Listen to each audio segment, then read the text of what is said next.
I always believed that love was a currency, and if you deposited enough kindness, patience, and sacrifice, you'd never face bankruptcy.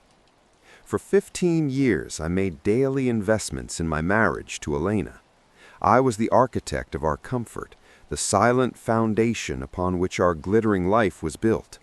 She was the flame, a celebrated interior designer to the wealthy and elite, and I was the steady, dependable hearth. I managed our lives so she could shine. I thought it was a partnership. I was wrong.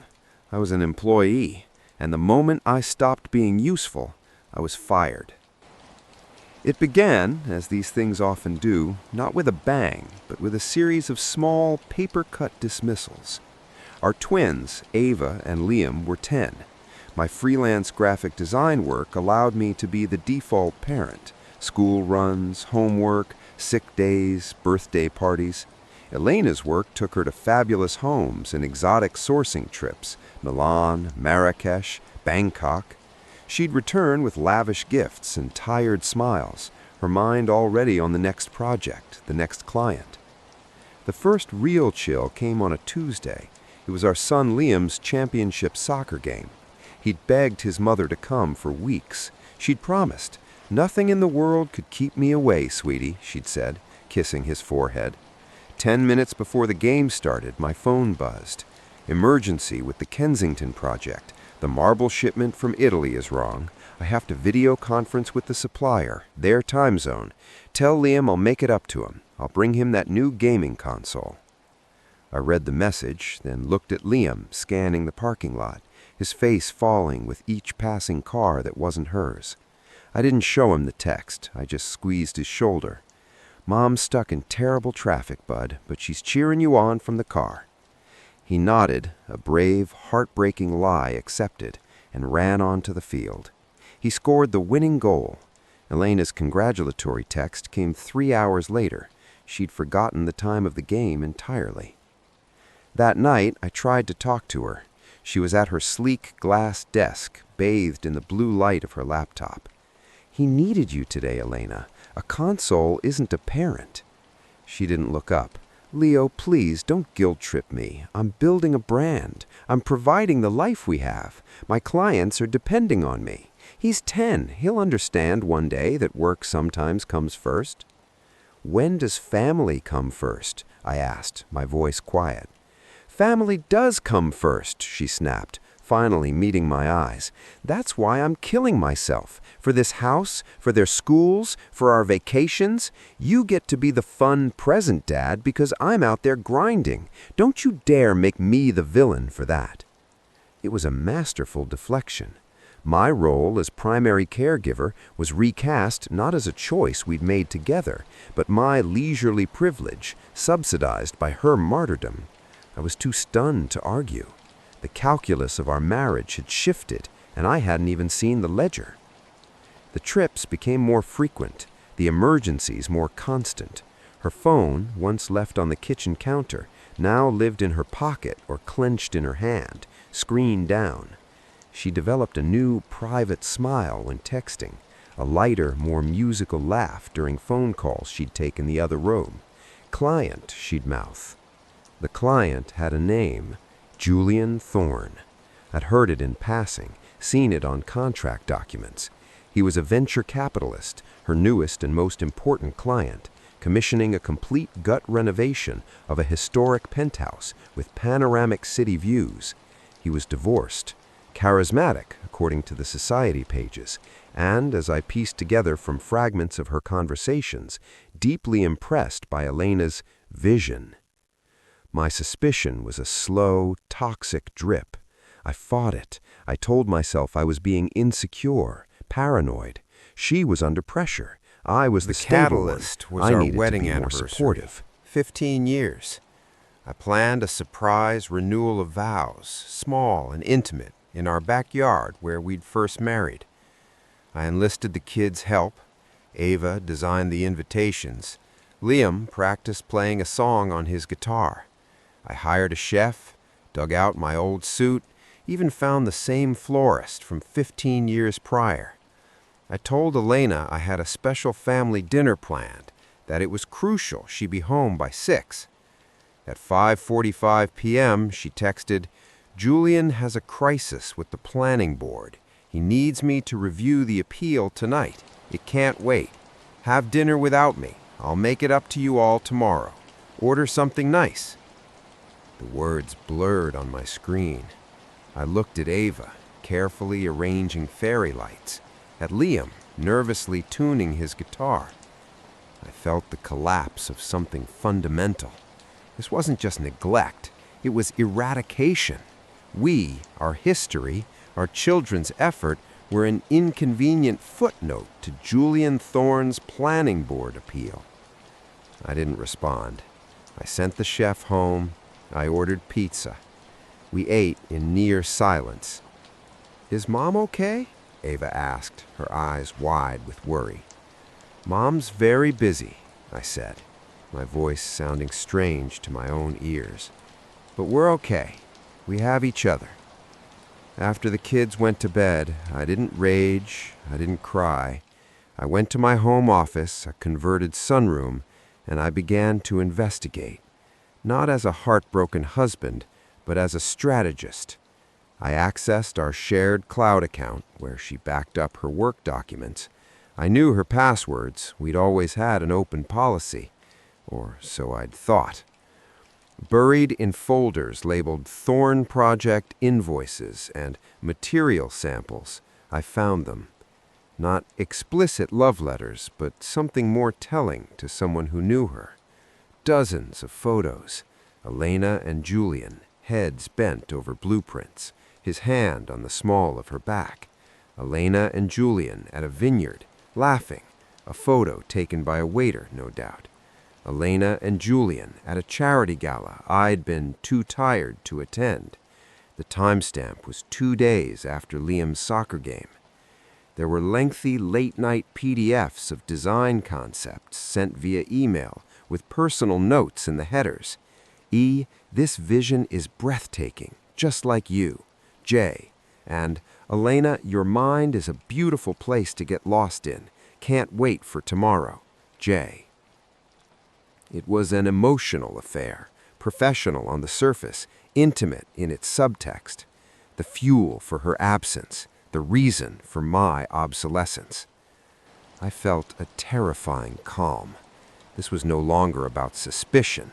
It was about evidence. I methodically downloaded everything. I cross-referenced dates with her travel itinerary. I checked our joint credit card statement, finding charges for restaurants and hotels in the city on nights she'd claimed client dinners running late. At 1:17 a.m., I heard her key in the lock. I closed my laptop. She floated into the living room, cheeks flushed, carrying the faint scent of cigar smoke and expensive bourbon, neither of which she consumed.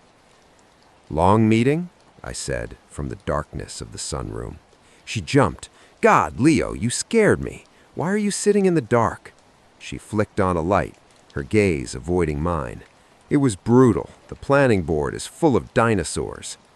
"I'm sure Julian was grateful for your support," I said, my tone flat.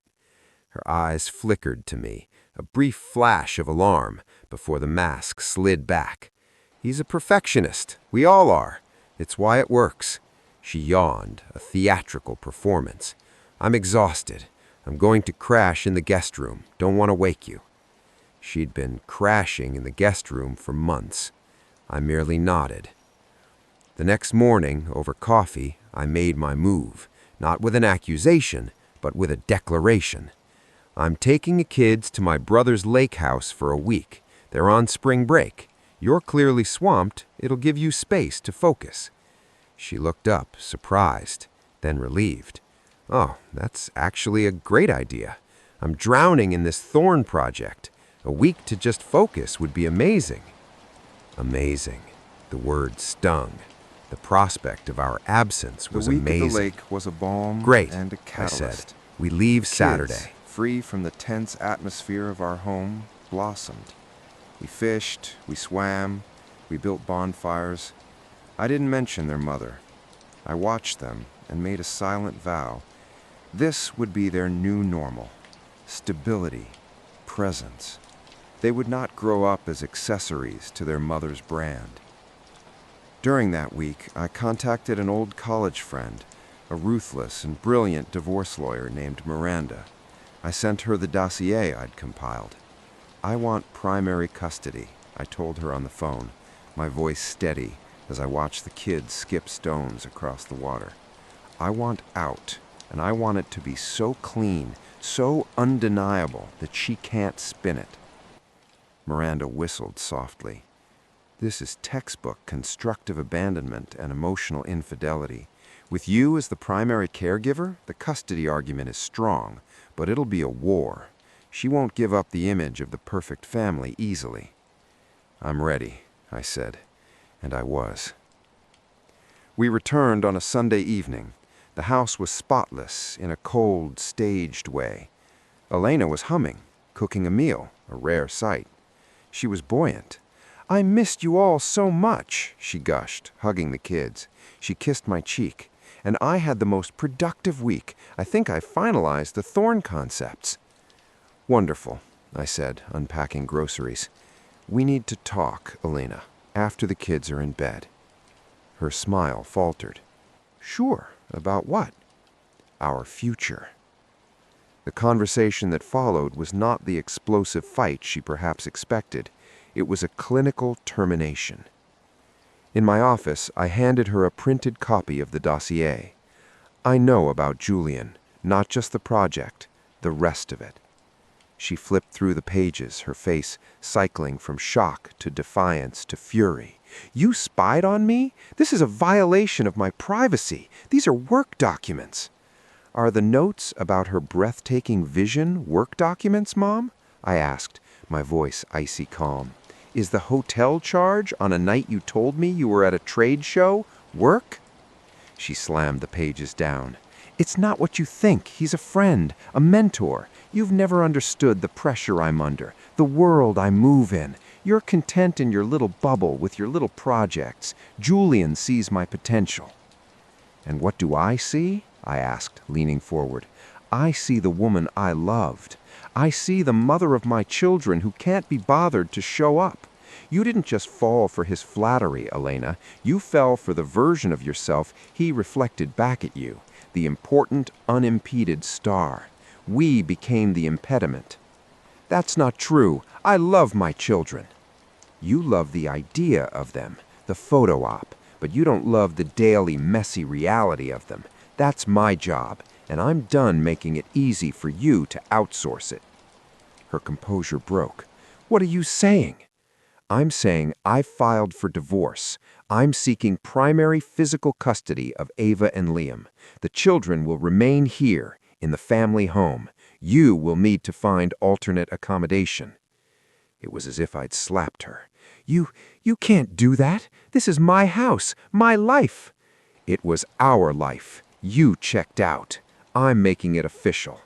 "I'll fight you. I'll destroy you. You're a freelance nobody. I have resources, connections." "Your resources are community property," I said evenly, "and your connections will be very interested in the narrative of the high-powered designer who emotionally abandoned her family for a wealthy client. That's not a great brand look, Elena." The color drained from her face. She realized I wasn't the pleading, hurt husband she'd anticipated. I was an adversary, The war was and brutal, I'd done my but homework. short. Miranda was a pit bull. We presented a mountain of evidence of Elena's absence. School records showing me as the primary contact, calendars with her travel, the children's own statements to a court-appointed guardian about missing events. Her relationship with Julian, while not physically proven, painted a picture of a marriage eroded by emotional neglect and inappropriate boundaries. Elena's lawyer fought dirty, trying to paint me as an underachieving, jealous husband trying to cash in on her success. But the facts were on my side.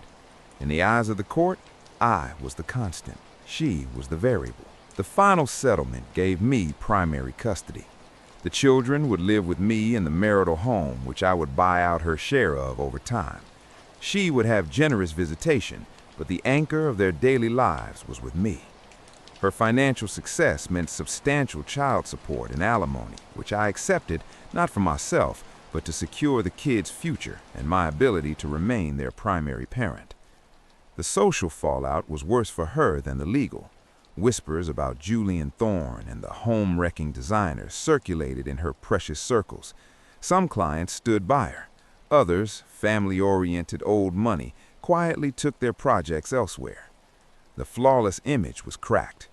I sold the too large, too cold house, a monument to a failed dream. With the buyout money and a modest inheritance from my father, I purchased a smaller, sturdy home near a good school with a big backyard for the kids and a sun-filled studio for my work. We painted the walls together. We built the treehouse. We established new rhythms, grounded and simple. A year after the papers were signed, I was at a local art fair with the kids. My booth featured my graphic design work and some prints I'd started making. A woman, a teacher at the kids' school named Sarah, stopped by. We'd exchanged pleasantries at parent-teacher conferences. She admired a print of the old lake house. "It feels peaceful," she said. "It is," I replied, and for the first time, I meant it in the present tense. We started as friends, coffee, then walks. She was kind, steady, and had a laugh that came easily. She understood my priorities because she shared them. There was no drama, no desperate intensity, just a slow, gentle recognition of two people who valued presence. Elena moved into a sleek downtown condo. Her relationship with Julian fizzled under the reality of a real partnership, away from the fantasy of clandestine notes and stolen moments. She tried, in fits and starts, to rebuild a relationship with the kids. It was awkward, like visiting relatives you don't know well. They were polite, but their hearts, their trust, were rooted in the home I'd built. One afternoon, Elena came to pick up Liam for a weekend visit. She stood in the doorway of my home, taking in the lived-in chaos, soccer cleats by the door, artwork on the fridge, the smell of cookies baking. Sarah was in the kitchen, helping Ava with a science project. The scene was of mundane, beautiful life.